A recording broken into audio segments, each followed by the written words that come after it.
Hi, all. Welcome to our deep dive for Cycle 1 for the year 2024-25. We have a lot to go through, and it may not take us our 2 hours that we have reserved, but we're going to take a good deep look at the whys as well as the intricacies of Cycle 1. For the first time in about 3 years, we've done some changes. There's all 3 cycles, but you'll really notice the changes if you're doing cycle 2. For cycle 1, our big change was in rubric 3. Before we get started, I'd like to introduce our team today. My name is Gay Roby. I'm a consultant with the Professional Services Department and Performance Assessment Team. I'm being helped through today by Lori Thornley from Evaluation Services. You want to say hi, Lori? Hello, everyone. I see familiar faces. Nice to be with you. And she's running our slide deck for us, as well as our looking at the actual assessment guides as well. And then 2 of my colleagues are joining us, Julie Holmes and Marissa Luna Lopez, both from the Performance Assessment Team. If you'd like to say hi. Absolutely. Hi, everyone. I'm Julie Holmes. It's great to be here with you today. Thank you, Gay, for hosting this, and welcome, everyone. I'll turn it over to Marissa. Well, I'll just say good morning and great to see everyone and looking forward to going through the different cycles. Okay, so we have an opening PowerPoint that really does reflect the same parts as a lot of the assessment guide itself, but we also have a really good tool that's so underused, and it's the program guide. It has a lot of understandings for folks like you who teach the cycles that provide the rationale, our foundational pieces, as well as some insights into each one of the cycles. So I really encourage you to download and read the program cycle. Great bedtime reading. Put it beside your nightstand and read a page or 2 every night. So again, we're going through the deep dives today, starting with cycle 1. And we ask that you please download. I don't know that this PowerPoint got put up this year, but the version 7 assessment guide is available to you. And the next slide shows you how to get there. And I promise you, I will post this PowerPoint as soon as we're done and let you know where it was. But again, most of what's in the PowerPoint, we're going over in the actual assessment guide as well. So Lori, I know sometimes links don't work. Do you need to put stuff into the chat?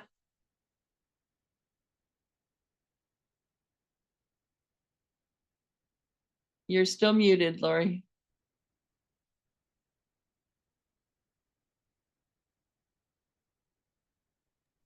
There we go. I'm grabbing the slide deck so I can snag links and put them in the chat, which I will do as you go along, Gay. And you'll notice the zip file password. We're very sophisticated. We changed the password from the year previous to the year current. So we've gone from 23 to 24. That's the magic password, in case you haven't figured that one out yet. So we're going to go over the assessment guide in a while. So you've got some time to print that. And we're going to go ahead and keep going with our slide deck here.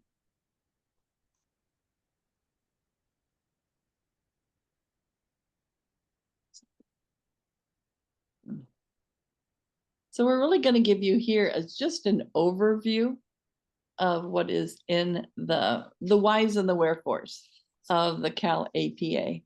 And the first one, I think, is why do we do performance assessment? California really is on the cutting edge of doing performance assessment. We can go to the next slide, Lori.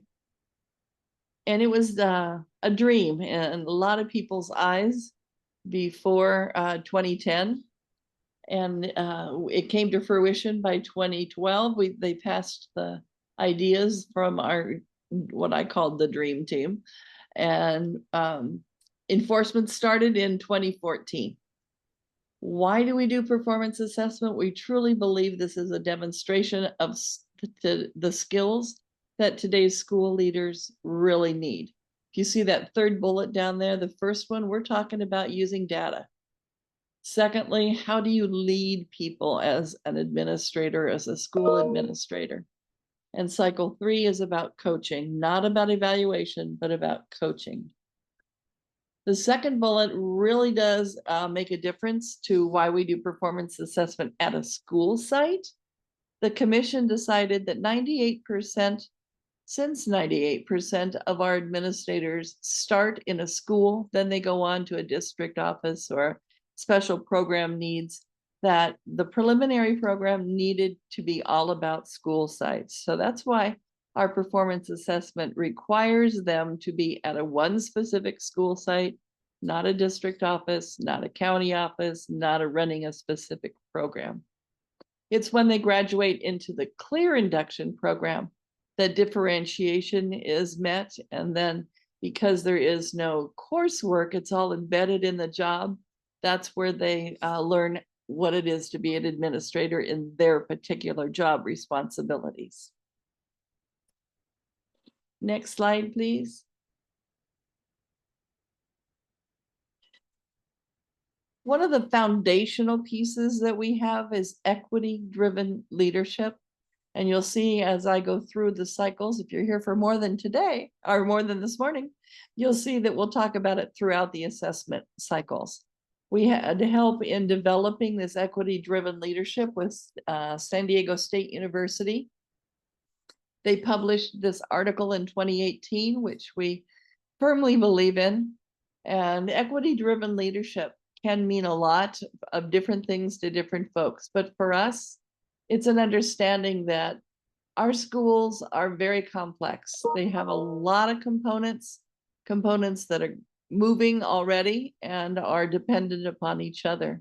So a leader has to talk about school change and school improvement through a systemic change in capacity building.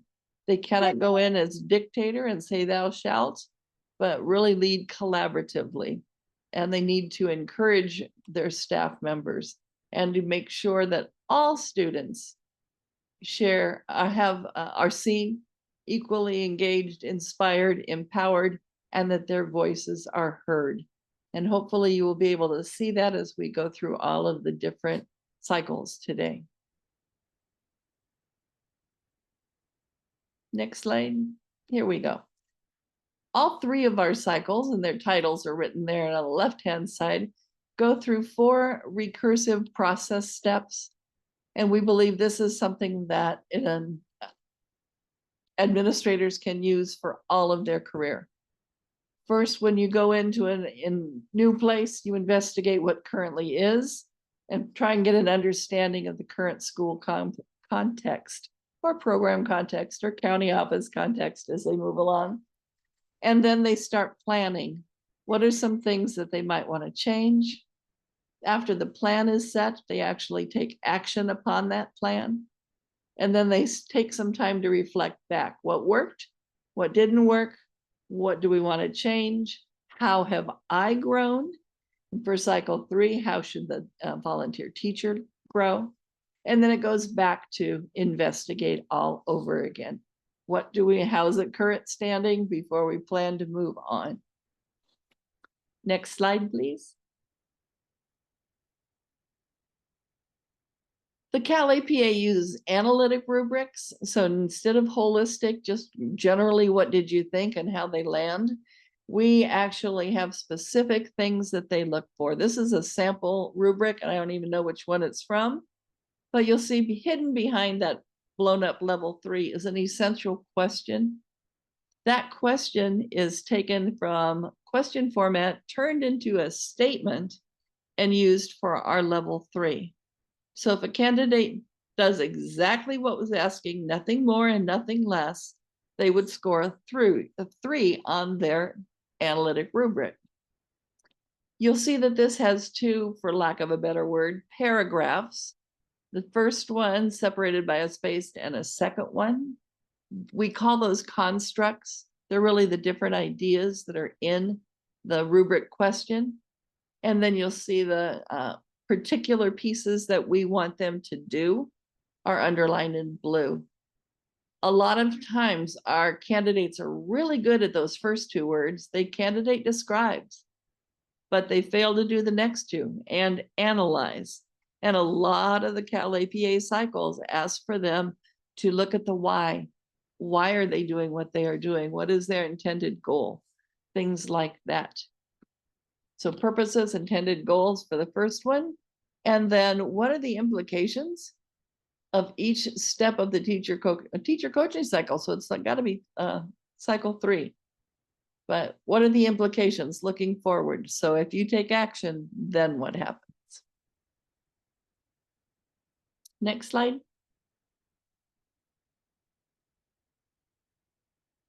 Our 3 cycles differ a little bit in what they contain.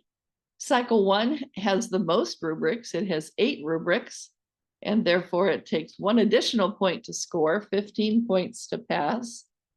They're really looking at data sets. First, quantitative data sets that are provided by the state of California through their district, county offices, even through their own school. But numbers, quantitative data sets that look at the expectations for the students at that school. Secondly, they look at qualitative data, where they look at different groups of people to ask, what is the real underlying factors here? So they look at, talk to students, talk to faculty members. They can do hallway, looking at how many tardies happen, those things, qualitative for them. And there is no video for cycle 1. Next slide.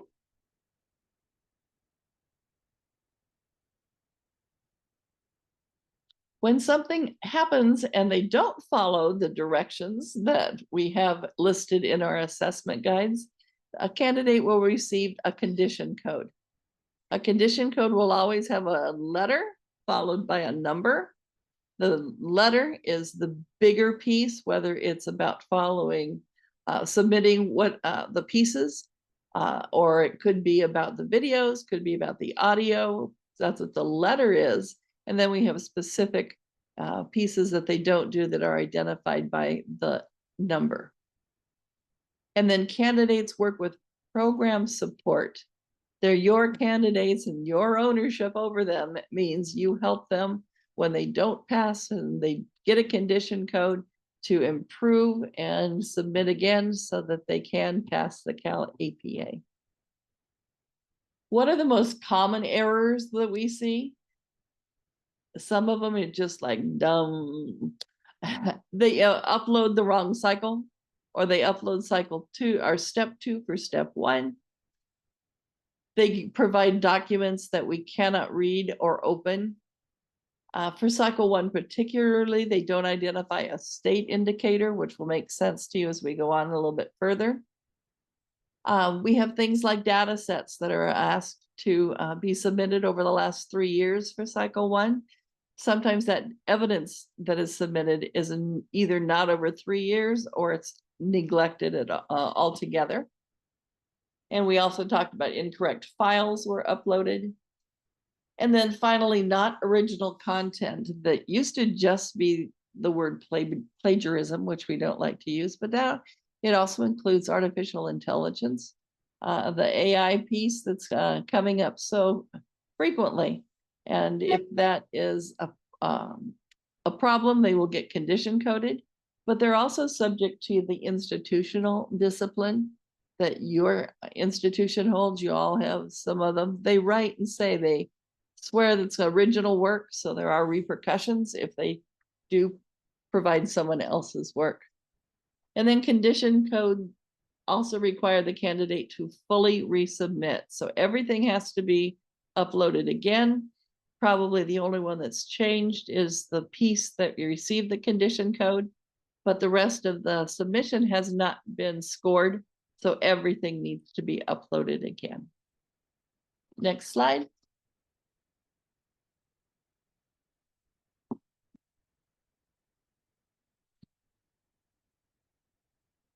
We have some CASC folks with us today from our CLEAR programs. So just a slide to remind them that these candidates, back one, Lori, please, that these candidates still have to, some of them have to still complete the CalAPA, but they need to be treated differently. They already hold a position. They are involved in the running of a school. Hopefully they have a easier access to the data, but they may find some challenges in finding colleagues who want to spend the extra time with them. So we put down some considerations if you are supporting a CLEAR candidate to finish their CalAPA as well. So let's get into a little bit of cycle 1.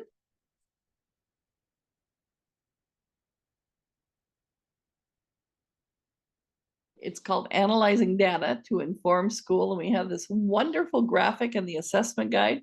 It's one of the first things that you will find.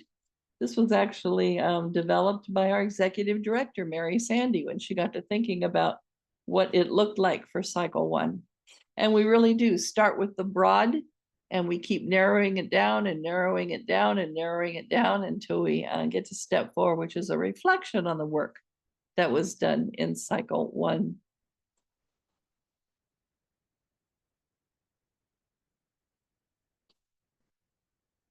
Next slide, Lori. So we're going to spend some time in step 1, investigate. You'll see in Roman numerals, there are 4 big pieces that is about the data. As I said earlier, we always start with what is. So we ask our candidates to look at the school's mission, vision, and or goals.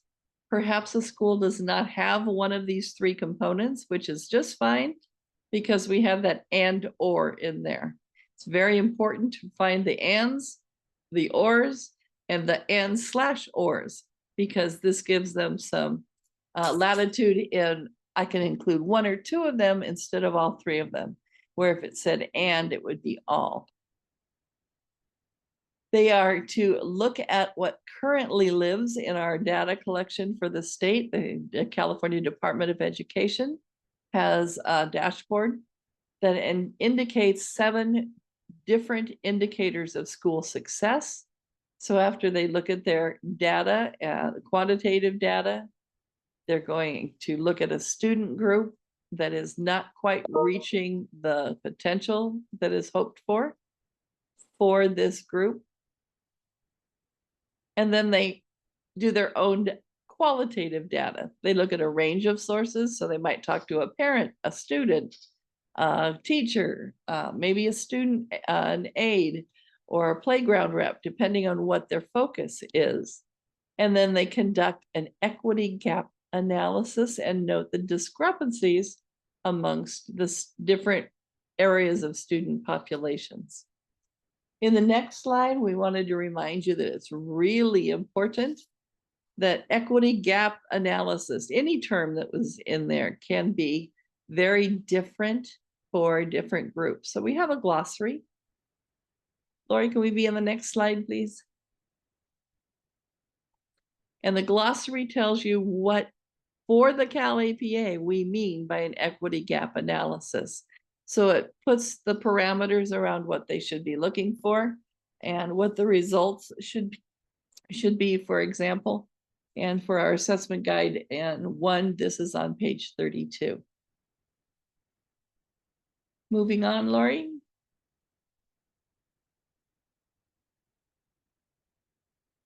As I said earlier, our rubrics are analytical, so we'll take various pieces of told you that we had the 4 steps before, and you'll see them broken out into the pieces that are in the rubric.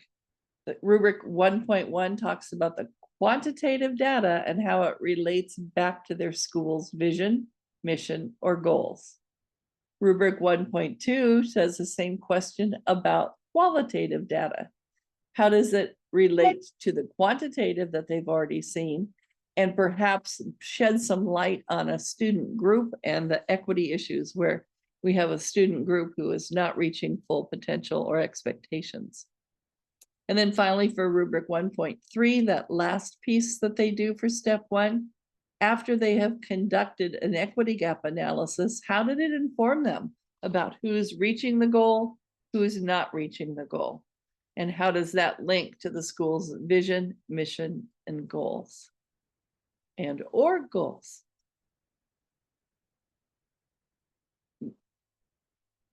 Next slide, please. And I see some questions in the chat. I'll get there at the end of this before we go into the assessment guide. Understanding the language of our rubrics is very key. And as I said earlier, level 3 really does reflect the essential question in the statement form. Level 2, going down a level, is parts are evident, parts are missing.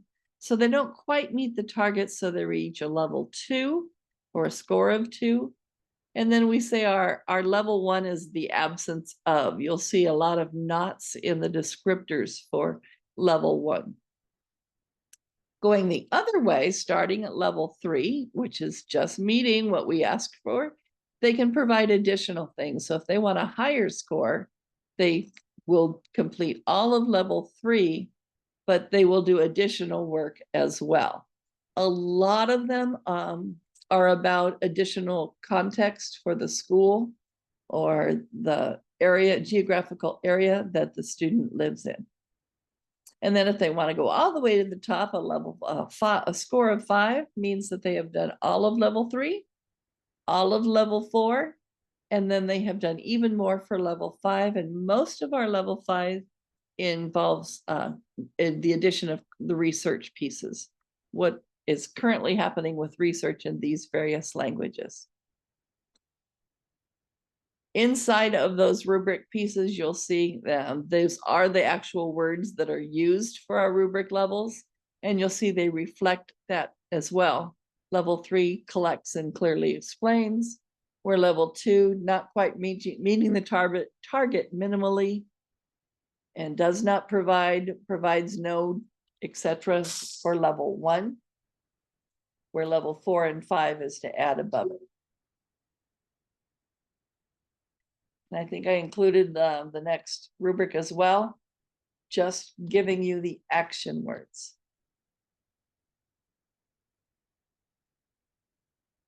And as I said, I will post this just as soon as we are done and send you, put the link in the PSD so that you will have access to this PowerPoint.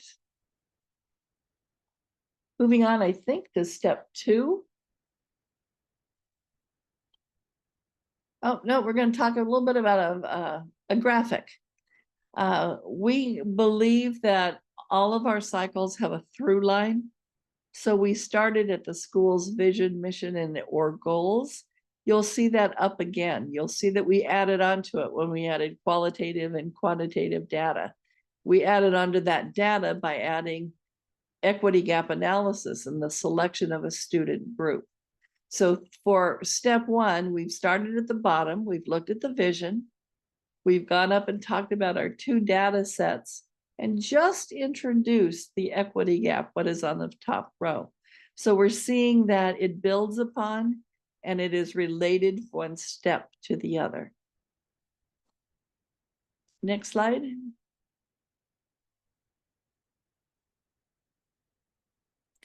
I like to say, because I'm a quilter and a sewer, it's like the warp and the woof.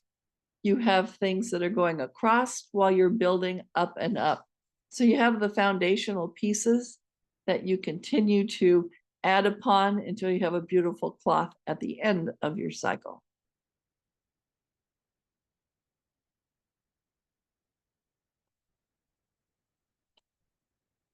We've listed some possible data sources for both the quantitative data as well as qualitative. Folks always think they have to do CDE.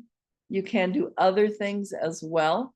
You need to have, for the most recent 3 years, we are continuing to be affected by COVID. I think this is the last year. And starting next year, we'll have 3 years of statewide data. So this year, you'll probably still see they'll have to do year 4 years ago, then years 2 years ago, and last year.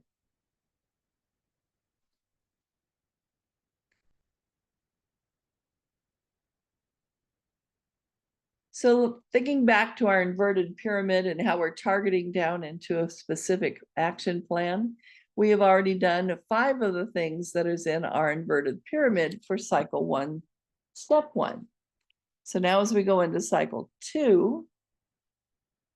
1, step 2, we're going to build upon, because that ladder is going up and up and up.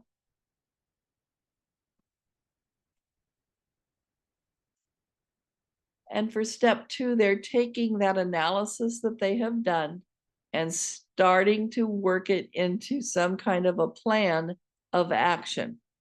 For cycle 1, they do not actually take action. It's more of a theoretical that will come along in step 2 because it very much reflects cycle 1. Sorry, I keep messing up cycle and step. Cycle 2 will have them actually take action with a group of folks. But here, they're going to plan it out, take it, and get some feedback on it. So you'll see there are 3 steps here. That through line is very important because we're going back to the equity gap analysis, which is based on quantitative and qualitative data. And then we are moving forward to look at the factors that caused that one student group that they've looked at to not meet the mark. Can they have more than one student group? Yes, they can, but we do not encourage them to do so unless they're really an accomplished candidate, perhaps moving over from the private sector. Most of our candidates this is the first time they have tried to do this. Doing one student group is just fine and adequate for them. So as they get deeper and deeper, we encourage you on the little eyes,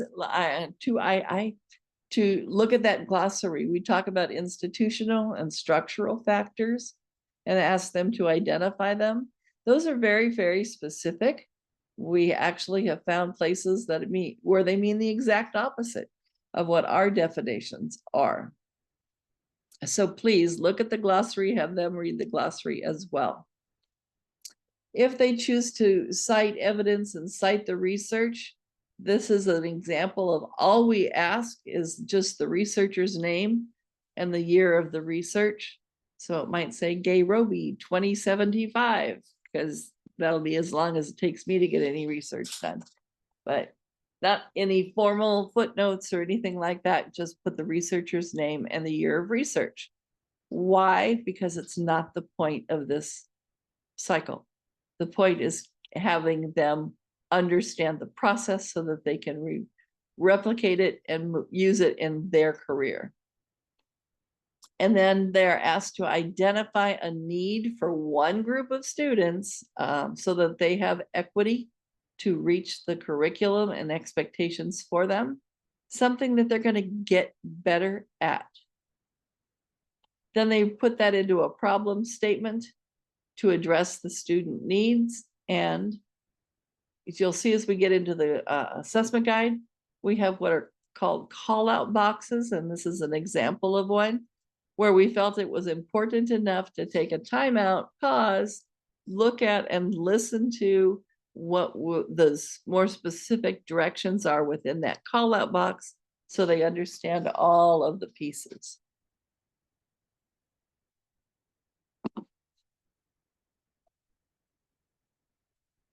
Next slide, Lori. So based on those steps that we just had, we have 2 rubrics for step 2. After they have determined the contributing factors, discuss them, the template asks them for deeper questions, and then it says, cite some research that supports your determining factors. Why is it that our students cannot reach the goal that is set out for them? And then we ask them to formally put it into a feasible problem statement. And rubric 1.5 asks, how well does the candidate use all of those pieces? So again, the through line to develop a feasible problem statement. Next slide, Lori.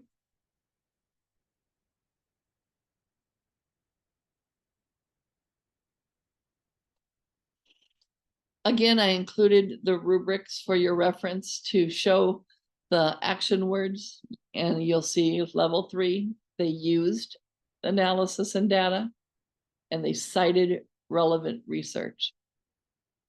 If they go further up, it would be all of level 3 plus explaining in detail, and level 5 would be level 4 and 5, as well as demonstrating a sophisticated understanding and relevant areas that would improve conditions. Rubric 1.5 is there as well, but again, it's there more for your reference. Next slide, Lori.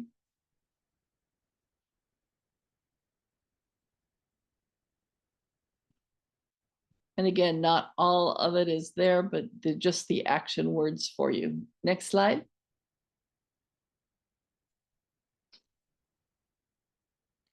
So again, going back to our through line, we started with a vision. We looked at quantitative and qualitative data. We have an equity gap analysis that was done that has narrowed them into one particular educational area and student group. And now we have moved over into the contributing factors and looked at those, set up a problem statement so that we understand what they are. And then we're going to move into step 3. What are the strategies? And I probably should say 1 because 1 is enough. So let's look at our step 3. Oh, not yet. We've added more. So we've gone down to 7 of our qualifiers of the step as we work down towards the bottom of our cycle.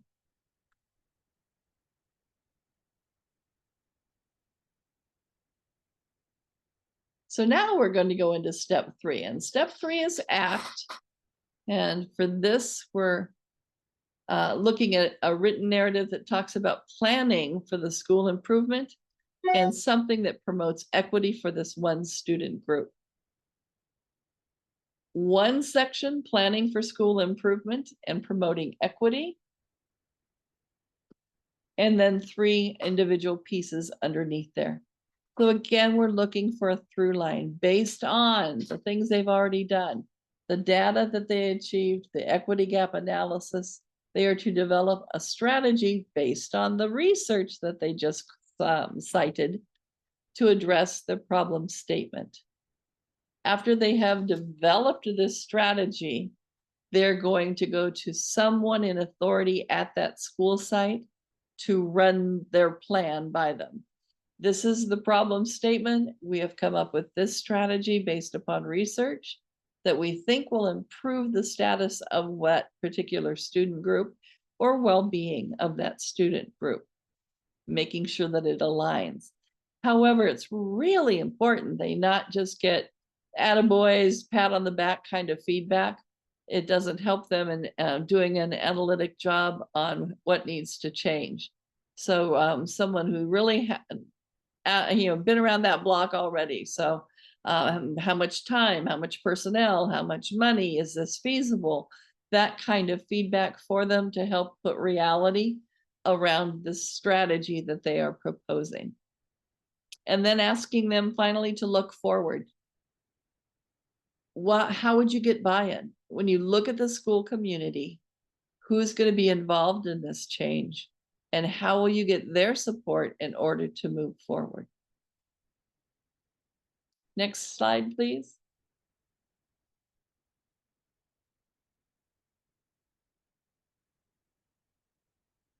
Following that template, we do have 2 rubrics for this area. Looking at the 1 strategy, and this one reflects the single this is a change for this year. It says strategy, and then in parentheses, IES, because they can do more, but we really are pushing them to just try 1 strategy. If they're just learning this, 1 is sufficient. And that strategy should be well informed by the things that they have done ahead of time, and all the way back to the beginning aligns to what the school's vision, mission, and goals are. And then as they look forward, the rubric talks about You got feedback. How are you going to apply that feedback for the future? And describe next steps so that you can create buy-in for all of the educational partners that will be involved in this change. Next slide, please.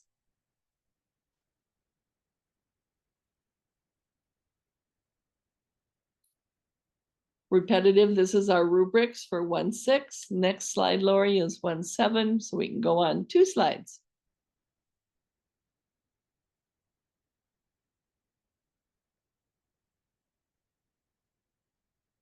One more slide, Lori.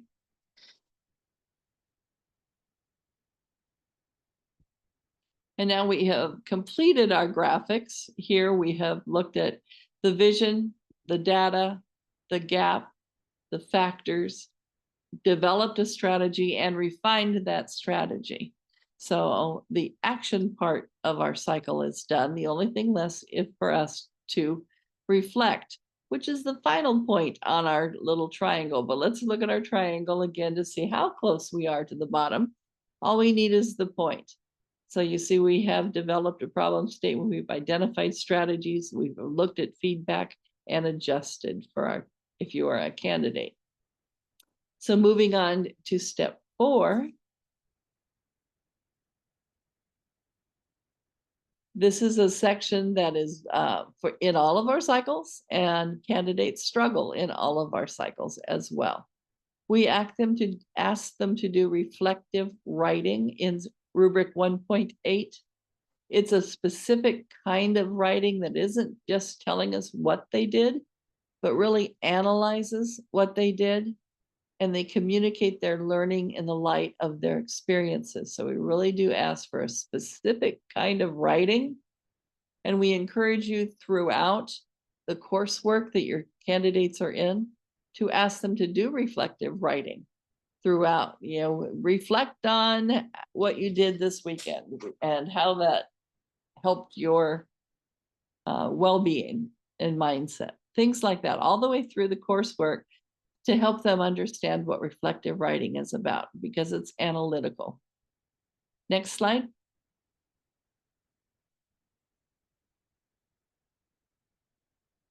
This template is part D.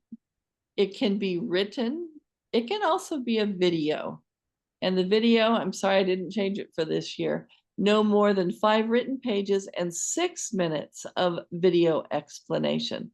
So they have a little bit more time to express themselves. What it should cover are these 4 things. It's a reflection on their capacity as an equity-driven leader. What did they learn about the effect of contributing factors?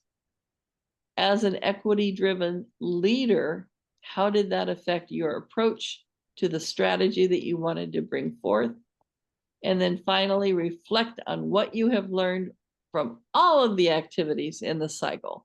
So getting back to our through line, the rationale for getting the feedback from a specific administrator. Why did you choose that person?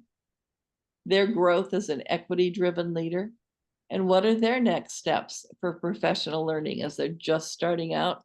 If they did cycle 1 first, if not, they're still just starting out. They're still just learning.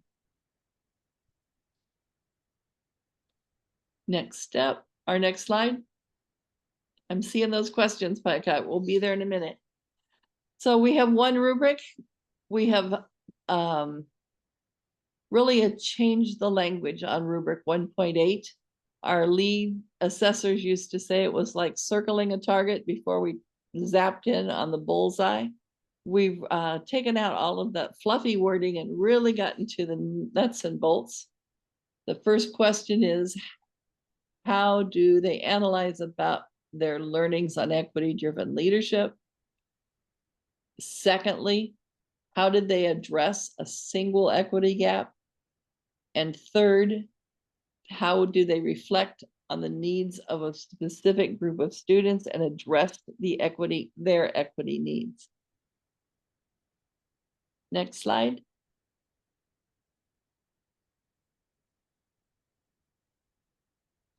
Again, just showing you the action words as part of the rubrics to help you understand. 3 being a reflection on what is. 2 and 1 not meeting the mark. 4 and 5 exceeding the mark and going on into further parts. Next slide, Lori.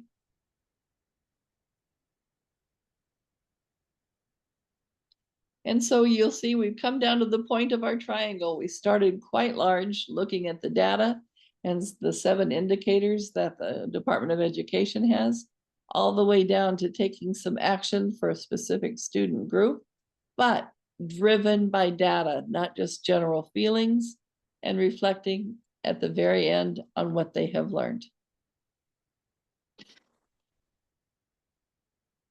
Next slide.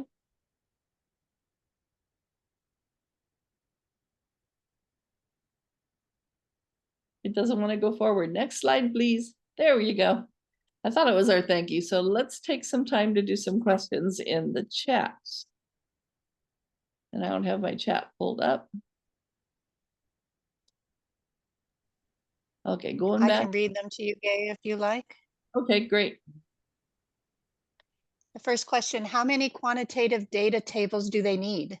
Do they need to insert additional quantitative tables? This is in step 1. Step 1. And there are slots for through data over the last 3 years. And the table is written there for them. There are maybe 12 different groups that are identified. If they use 5 of those groups, they can remove the other lines from them as well. So their data tables can be specifically for what they see on the CDE website. But then underneath that, it says, do you want to add additional tables as well? So they only need 1, but can they add more? Yes, they can. And there is a spot on the template for that. There is a pagination limit, but that does not include the data tables. That's outside. Next one. Next one, is AI detected after submission? Curious how we would know if a candidate used AI. So. And I've not had a whole lot of experience with this, but what I can understand is it's very apparent and our assessors would send it up with a suspicion of AI. And then it's up to you to take action on it if it's condition coded for suspicion of it. It's something that's a moving target for evaluation systems. They're doing some research on it, and we expect to have a lot more definition in the near future.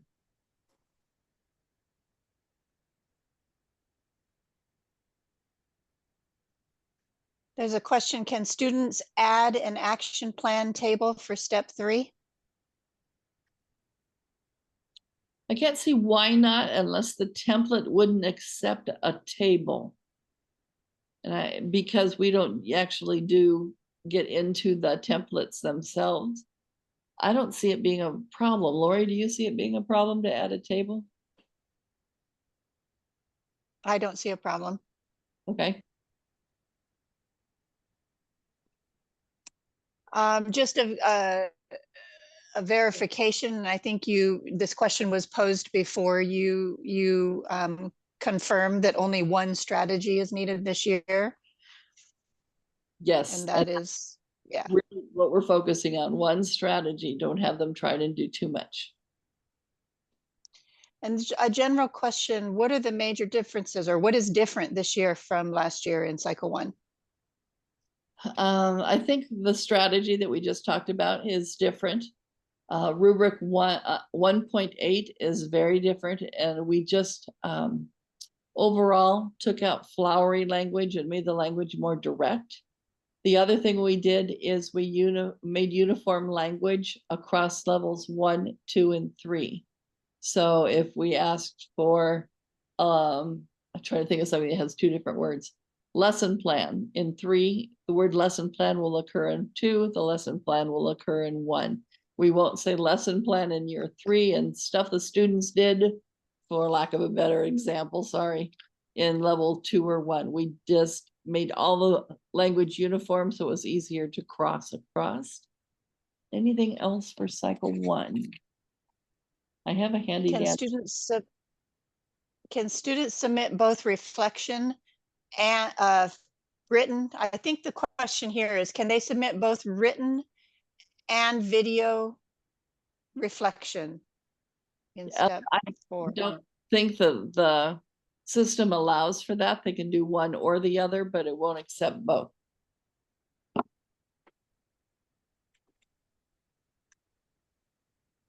And I think that is all the questions at this point. And just a verification, the video length for reflection has changed to 6 minutes now. Yep, that's very true.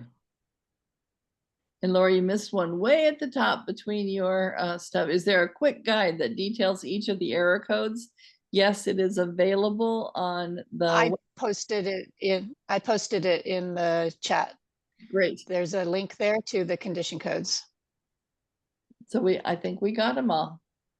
So we're going to take a quick 2-minute break to get up and stretch, look at the horizon, and then sit back down again, and we'll go into the actual performance guide page by page.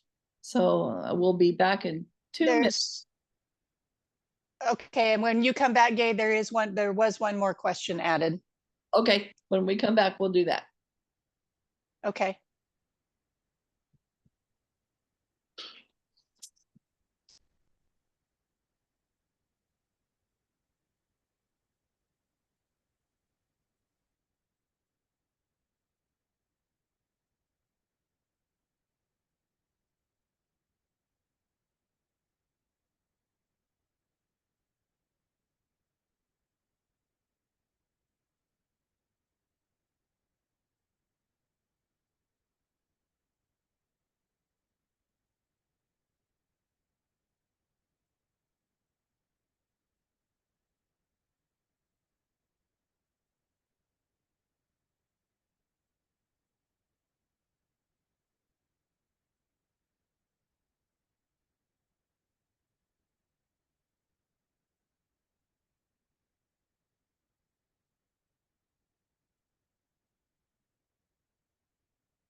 Okay, we're back. I used my 2 minutes to refill my water bottle, and hopefully you got up and looked somewhere else besides your screen.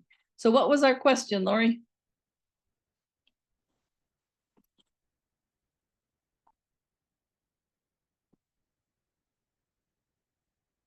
Lori's not back from her 2 minutes. There she is. I'm back. What was our additional question?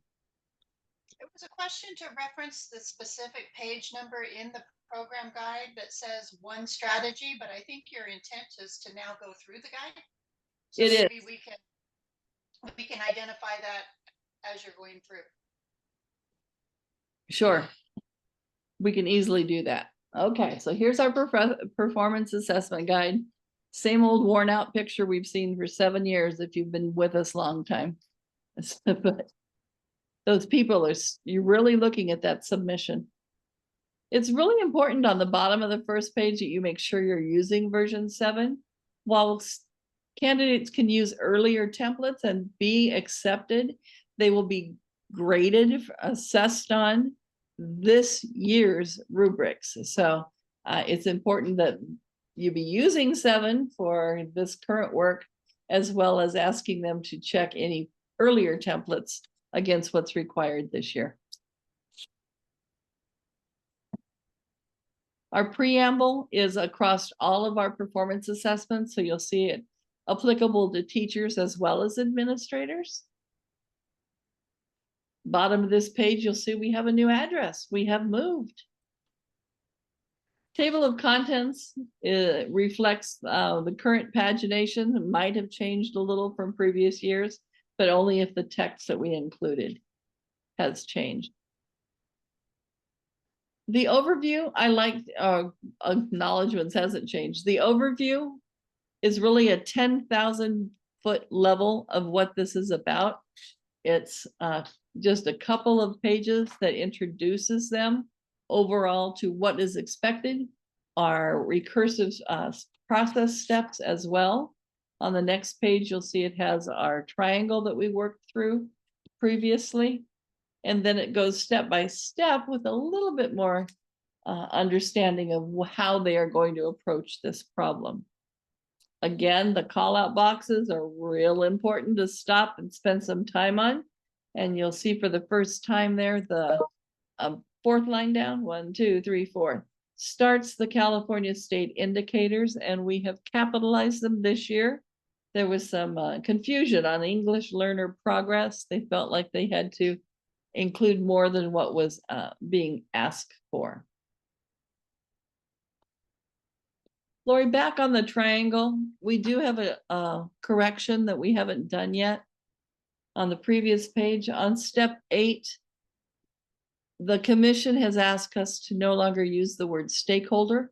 So for the rest of the cycle, you will see educational partner, and we just flat out missed this one. It'll come out on a systems change. I don't remember what you officially call those, Lori, but all the goofs we made, the oopses, there are no huge ones. There's small ones like this, but I did want to point that out. That is a change. On page 4, we go down to our evidence table. So I like to say that one is a 5,000 foot level. We've been up at 10,000. Now we're coming down to look at a little bit more of our specifics. It has our steps in the first column. In the second column, the candidates step by step what they need to do. And the third column is about what they're going to submit as evidence. All of the templates are identified by letters of the alphabet, A, B, C, or D, and it usually has the word template at the end of it. We're going to see that while you cannot see those templates usually, the questions that are on the templates are embedded in the assessment guides, and we'll go through those as we get there. Because we're going to take an even deeper look, I'm not going to go through these to highlight them because we're going to look at them at an even deeper level. So moving on to page 5, we're going to look at step 1, investigate.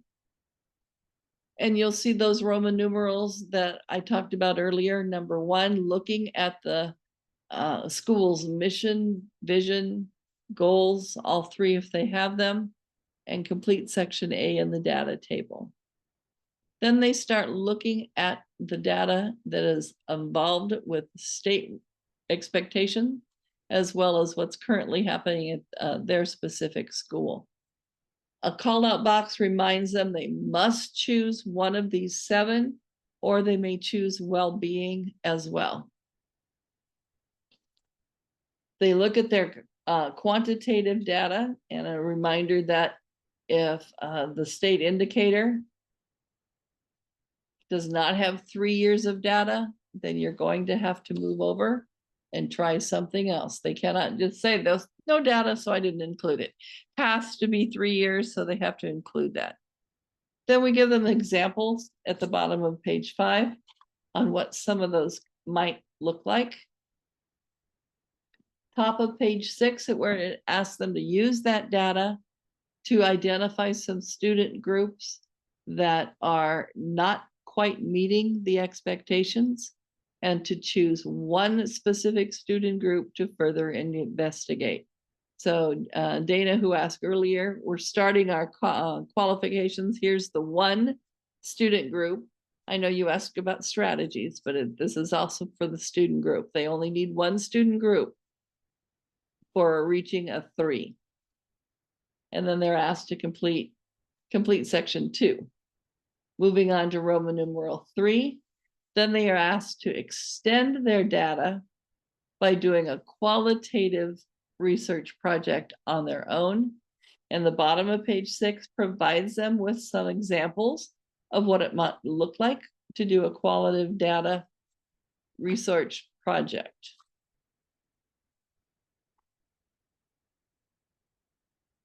I was looking at, it says, yes, complete section 3 of part A of that template after they have done their qualitative research. Moving on to page 7. Equity gap analysis is the Roman numeral 4. Whoever asked for what was new, we moved the word directions down from the top of the page to under the first call out box. So the first is just an opening statement, respond to the following. And provide research, the call out box, please put it inside of the text of your response. And then we see numbers 1 through 5. If you see numbers, that always indicates exactly what is asked of them on a template. So the fourth part of the template will ask them these 5 specific questions. So you might want to target those in classrooms. And then the call out box that's just under the screen where Lori's at, that equity gap analysis, we felt it important enough to put it into the glossary as well as call it out here. So you'll see in number 4, it's in blue text underlined. That will take you to the glossary to show you this exact same thing of what the definition is like. And then as always, at the end of every step, it says what is going to be submitted. So on page 8, you'll see only thing that needs to be submitted here is part A, the data tables and the written narrative. And again, it tells you the 5 pages of responses to the prompts. So 5 pages of narratives, and they don't count the data in that. Moving on to step 2, plan. This is where they get into some of the causal structures.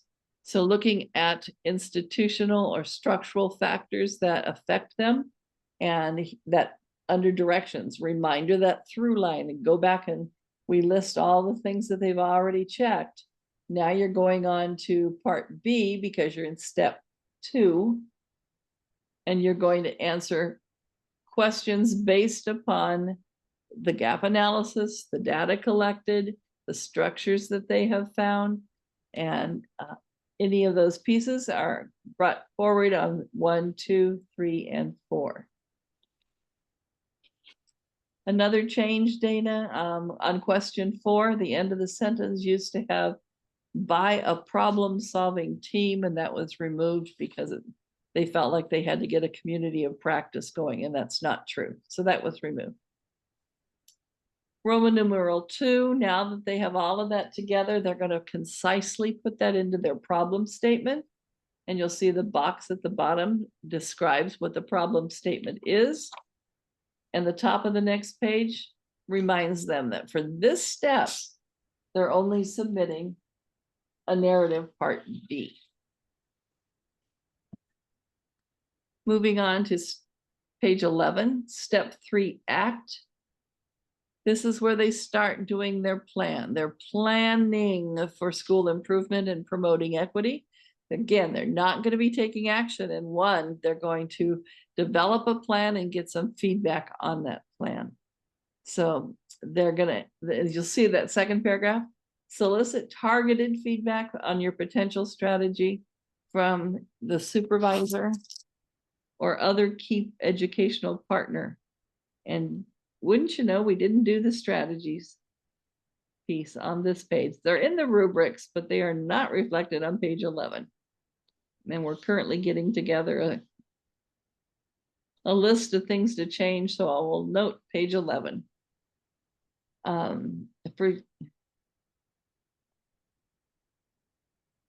So moving down through there, they talk about their steps, and see in 4, there's another describe targeted feedback you received on each would come out of there on your proposed strategy.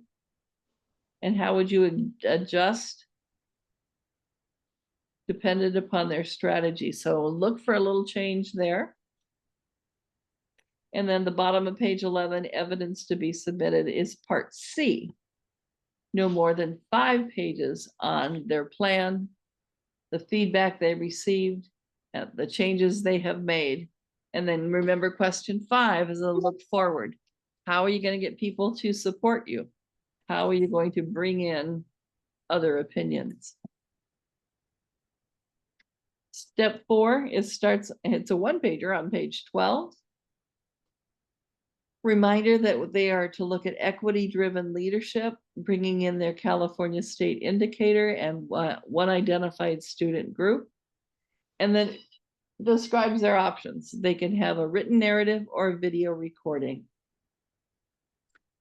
Again, a change for Dana. We have rearranged these questions. We deleted one question and then made them so that they flow a little bit better, in our opinion. And so we deleted question number 1 and number 6, and there's only 4 questions now. And it will be submitted in part D, a reflective narrative. So again, less content, longer space to put it in, which we hope will help our candidates tackle these cycle steps.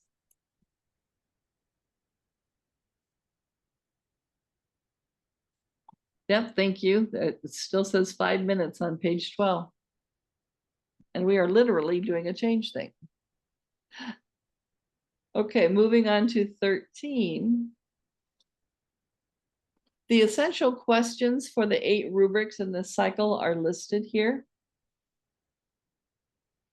And we have some corrections on rubric 1.1. The sentence needs to stop after student group. So please strike out "and relate their analysis to the school's vision, mission, and goals." We ask them to do an analysis or relation piece before they really have all of their data. So you'll see it again in rubric 1.3, but it makes sense in rubric 1.3 because they have actually looked at quantitative data, qualitative data, and started narrowing it down. So that's why we took it out of 1. It was a premature question, and put it into 3. Moving down to 1.6, that's an indication of how all of strategy should be on that page we just looked at. It should say strategy, and then in parentheses, IES, in case they did put more than 1 in there. So we have to make sure we get those corrected. And then our feedback is in 1.7. It's a change. It used to be in 1.8. But we'll look at these as we go through our rubrics. So looking on page 14, the actual rubric itself, again, strike out that last sentence, let the sentence stop at student group, and wipe out "and relate their analysis to the school's vision, mission, or goals." In level 3, they just reiterated the question above as a statement for the pieces that need to be included. But in levels 2 and 1, they broke them down a little bit to show which part was not found in the submission, to help a candidate if they have to resubmit or do anything different.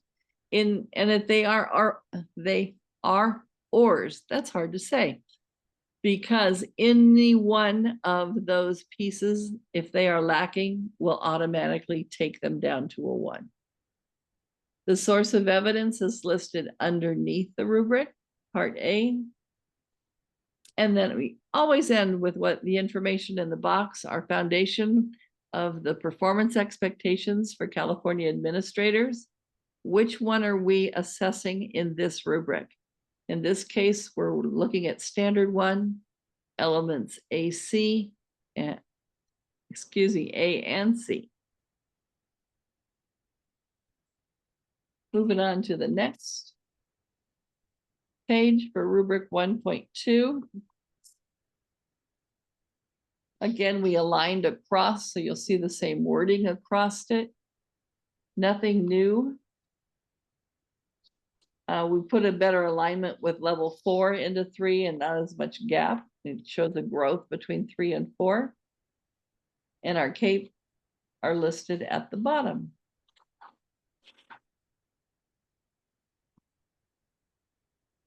One 1.4 asks them about their contributing factors. You'll see that they have 2 constructs they must meet to get a 3. If one of those is missing in 2, or if just not present at all in level 1, you'll see that corresponds across. For a level 4, they must do the 2 constructs that are in level 3. Then they explain in detail by adding supportive evidence from step 1, how these contributing factors can create or add to differences or disparities in equity for a student group.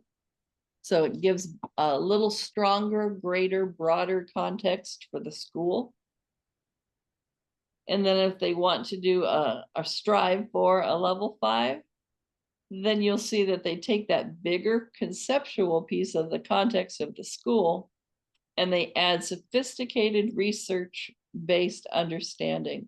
So, Huh? Shooting away out there on the window. I'm listening to a thing and did Lori catch it? Thanks, Lori. And then finally, a candidate identifies relevant areas of need that would likely improve conditions for a student's success or well-being. So you'll see how it builds upon, builds upon, builds upon. 4 is a good example of that. Moving on to 1.5.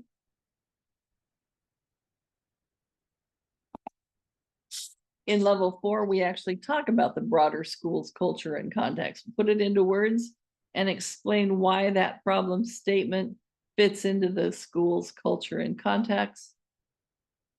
Level 5, add research.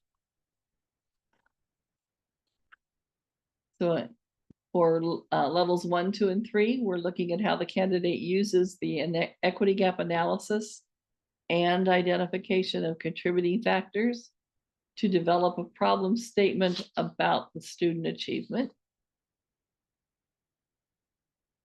which is a planned step, but rubric 1.6 takes us into ACT.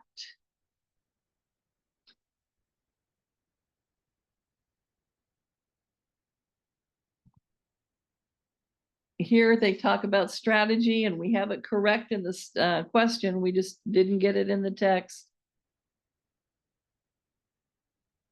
Are the strategies, and it's again in the second sentence as well. 1 is plenty, and you'll see that reflected in the constructs under level 3. Candidates propose strategy.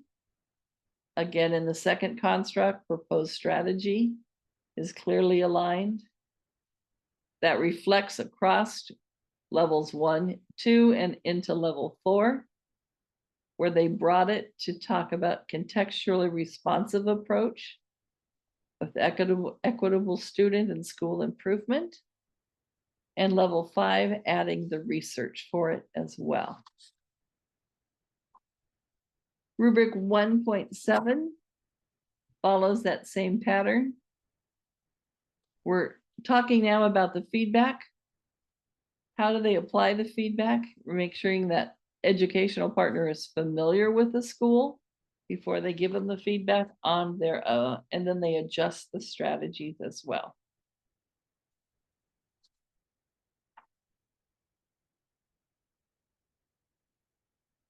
And this rubric goes on to the next page, covers a lot of our CAPE, as you can see, before moving to 1.8.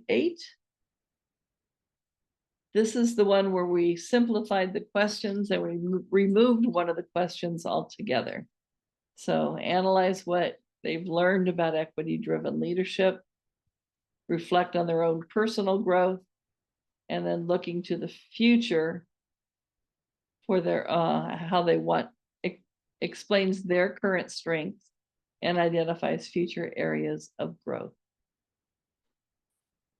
So that takes us through cycle 1. Do we have any more questions in the chat, Lori?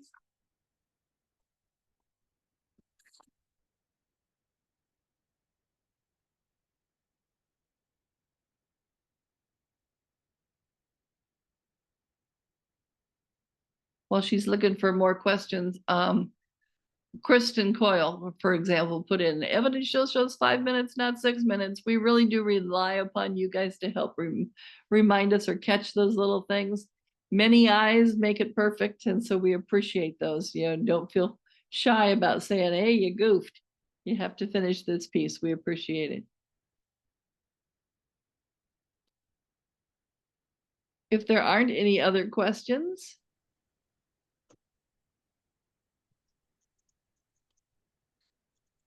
I'm going to let you go for cycle 1. We are convening cycle 2 at 11 o'clock. If you would like to come back and learn about cycle 2 as well, I will be doing a walkthrough of that cycle then. Thank you very much for attending. I really appreciate you guys being here. And hopefully it was very helpful for you as an introductory level.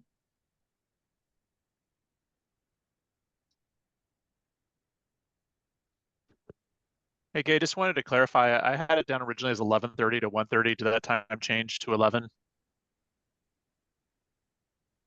It's whatever's in Okay. the PSD news. Probably Okay. Yeah. I thought I had it from the PSD news as cycle 2, 11:30 to 1:30. That's where I copied over into my calendar. Julie or If Marissa anyone else. sent you that link. Can you confirm if it's 11:30? Yeah, let me go look it up. Thank you. Hold on, Joe. Thanks. Pretty sure it's 11:30. Thank you. Good. I got another half hour. There we go. No, I'd set up a meeting at 11, so I was like, so perfect. Thank you. Okie doke. We'll see you then. And somebody Okay, else, sounds good. Bye-bye. when will the presentation be ready? By this afternoon, we'll have it ready and submitted to our folks who post it. And sometimes they can do it immediately. Sometimes it takes them a day or two, but should be there before the end of the week. Thank you all for coming. I'll go ahead and sign off.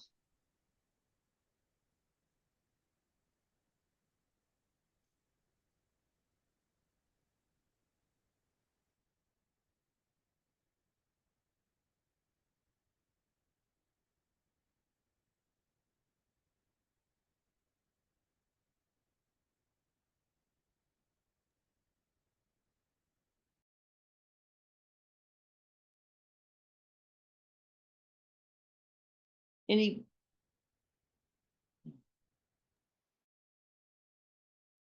Okay, I'm going to close this out and we'll relaunch it for 11:30. sounds great. Thank you.